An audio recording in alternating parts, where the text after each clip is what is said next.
Hello viewers, welcome to Latha's கைமனம். இன்றைக்கி நான் உங்களுக்கு செஞ்சு காட்ட போகிறது ஒரு ஈஸியான ஒரு டிஃபன் வெரைட்டி பாவ் பாஜி. நமக்கு சாட் ஐட்டம்னா ரொம்ப பிடிக்கும். அதுவும் சாட்டில் வந்து பாவ் பாஜி பிடிக்காதவங்களே இருக்க முடியாது. அதுதான் நான் இன்றைக்கி பண்ணி காமிச்சிருக்கேன். அதுக்கு தேவையான இன்க்ரீடியன்ஸ் வெஜிடபிள்ஸ் இங்கே எடுத்து வச்சுருக்கேன். இது பாருங்கள், வெங்காயம் ஒன்று கட் பண்ணி வச்சுருக்கேன், தக்காளி ஒன்று கட் பண்ணி வச்சுருக்கேன், இஞ்சி பூண்டு பேஸ்ட் வச்சுருக்கேன், ஒரு பச்சை மிளகாய், கேரட்டு, அதுக்கப்புறம் காலிஃப்ளவர் நல்லா ஃபைன் சாப் பண்ணிக்கணும். இந்த மாதிரி காலிஃப்ளவர், பட்டாணி, உருளைக்கிழங்கு ஒன்று வெட்டி தண்ணியில் போட்டு வச்சுருக்கேன்.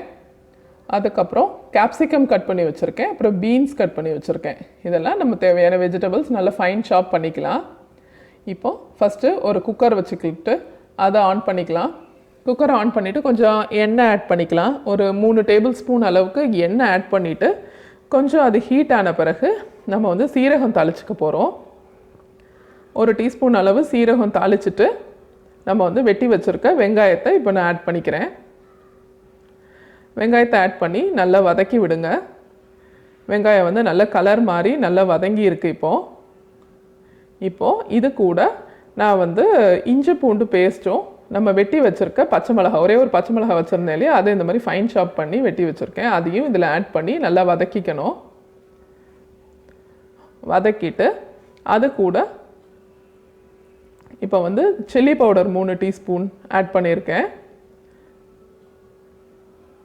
சில்லி பவுடர் போட்ட பிறகு கொரியாண்டர் பவுடர், மல்லித்தூள் ஆட் பண்ணியிருக்கேன். இது எல்லாமே தனி மிளகாத்தூள், தனி மல்லித்தூள் இது.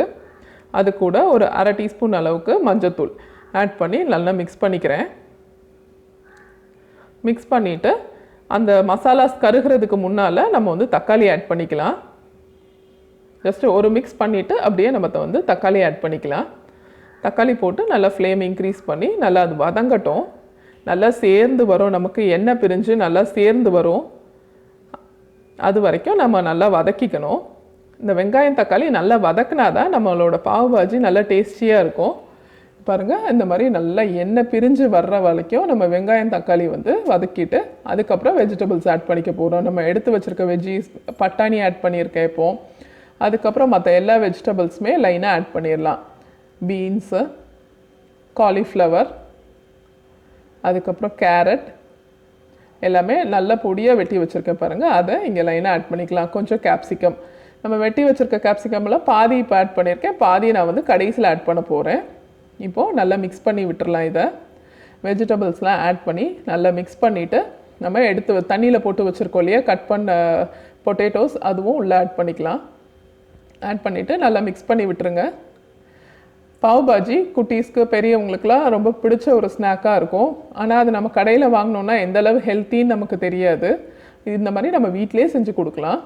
இதுக்கு ஒரு 3 டீஸ்பூன் அளவுக்கு பாவ் பாஜி மசாலா இதில் வந்து இப்போ ஆட் பண்ணியிருக்கேன். இன்னும் 1 டீஸ்பூன் வந்து கடைசியில் நம்ம ஆட் பண்ணிக்கலாம். நல்ல ஃப்ளேவராக இருக்கும் உங்களுக்கு. பாவ் பாஜி மசாலாவும் ஆட் பண்ணிவிட்டு நல்லா மிக்ஸ் பண்ணி விட்டுருங்க.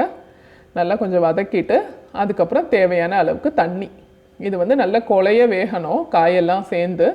அதுக்கு தண்ணி ஒரு கப் அளவுக்கு ஃபுல்லாக தண்ணி ஆட் பண்ணிவிட்டு நம்ம வந்து ப்ரெஷர் குக் பண்ணிக்க போகிறோம்.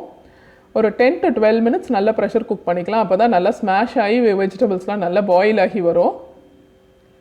இப்போது குக்கர் வந்து நல்லா 10 to 12 மினிட்ஸ் கழித்து ப்ரெஷர்லாம் அடங்கின பிறகு நான் இப்போ குக்கரை ஓப்பன் பண்ணுறேன். பார்த்திங்களா எவ்வளோ அழகாக வெந்திருக்கு. காயெல்லாம் நல்லா ஸ்மாஷ் ஆகிற அளவுக்கு நம்ம காயெல்லாம் வேக வச்சுருக்கோம். இப்போது இதை திறந்துட்டு ஒரு ஸ்மாஷர் வச்சு நல்லா, இல்லைன்னா இந்த மாதிரி ஒரு மரக்கரண்டி வச்சு கூட நம்ம அப்படியே ஸ்மாஷ் பண்ணிக்கலாம். கொஞ்சம் ஸ்மாஷ் பண்ணிவிட்டு அது கூட நம்ம இன்னும் காய்கறிக்கு உப்பு ஆட் பண்ணலை. ஸோ இந்த ஸ்டேஜில் உப்பு ஆட் பண்ணிவிட்டு அடுப்பை கொஞ்சம் ஆன் பண்ணிவிட்டு கொஞ்சம் நேரம் அதை இது பண்ணியிருக்கலாம், ஸ்மாஷ் பண்ணி கொஞ்சம் வேக விடலாம். உப்பு பிடிக்கணும் இல்லையா காயில், அதுக்காக இன்னும் கொஞ்சம் அதை நல்லா ஸ்மாஷ் பண்ணிவிட்டு அதை வந்து ஒரு 5 to 10 மினிட்ஸ் நல்லா கொதிக்க விட்டுறலாம். தண்ணி இவ்வளோ இருக்கேன்னு நினைக்காதீங்க. இது வந்து நல்லா ஆறின பிறகு நல்லா நமக்கு பாவ் பாஜி கன்சிஸ்டன்சிக்கு வந்துடும், அந்த பாஜி கன்சிஸ்டன்சிக்கு வந்துடும். அதனால கொஞ்சம் தண்ணி தளர்த்தியாக இருந்தால் தான் நல்லாயிருக்கும். இப்போது இதில் ஃபைனலாக 1 டீஸ்பூன் அளவுக்கு பாவ் பாஜி மசாலா ஆட் பண்ணி அதையும் மிக்ஸ் பண்ணி விடுறேன். பாவ் பாஜி மசாலா மிக்ஸ் பண்ணி விட்டுட்டு நம்ம எடுத்து வச்சுருக்க கேப்சிகமும் நம்ம இன்னும் ஆட் பண்ணலை, அதையும் இப்போ நம்ம ஆட் பண்ணிக்கலாம். நம்ம கொஞ்சம் அளவு கேப்சிகம் எடுத்து வச்சுருந்தோம் இல்லையா, அதையும் இப்போ ஆட் பண்ணிவிட்டு நல்லா மிக்ஸ் பண்ணி விட்டுடலாம். கேப்சிகமும் பாவ் பாஜி மசாலாவும் கடைசியில் ஆட் பண்ணுறதுனால நல்ல ஃப்ளேவர் வந்து ரொம்ப நல்லாயிருக்கும் நம்மளோட பாவ் பாஜிக்கு. இந்த மாதிரி ஒரு செமி சாலிட் கன்சிஸ்டன்சியில் இருந்தால் தான் நம்ம ஆறின பிறகு நம்மளோட பாஜி வந்து ரொம்ப டேஸ்டியாக இருக்கும்.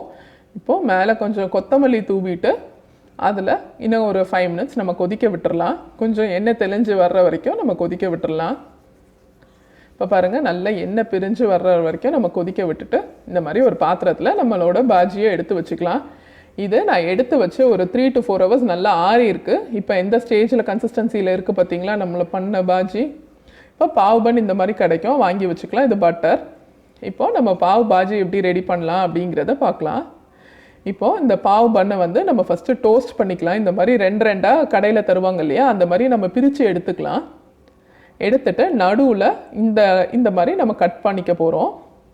இந்த மாதிரி 2 கட் பண்ணிவிட்டு ஃபஸ்ட்டு ஒரு தவா வச்சுக்கோங்க. நம்ம எதில் டோஸ்ட் பண்ண போகிறோமோ அந்த தவாவில் நம்ம பண்ணி வச்சுருக்க பாவ் பாஜி ஒரு 3 கரண்டி அளவுக்கு வச்சுட்டு கொஞ்சம் நடுவில் கேப் வச்சுக்கோங்க. அது கொஞ்சம் சூடாகட்டும் அந்த தவாவில். அந்த பாவ் பாஜி இது வந்து நல்லா ஆறி இருக்குது இந்த பாவ் பாஜி, அதனால கொஞ்சம் நல்லா சூடான பிறகு நடுவில் ஒரு டேபிள் ஸ்பூன் அளவுக்கு நம்ம பட்டர் ஆட் பண்ணிக்க போகிறோம்.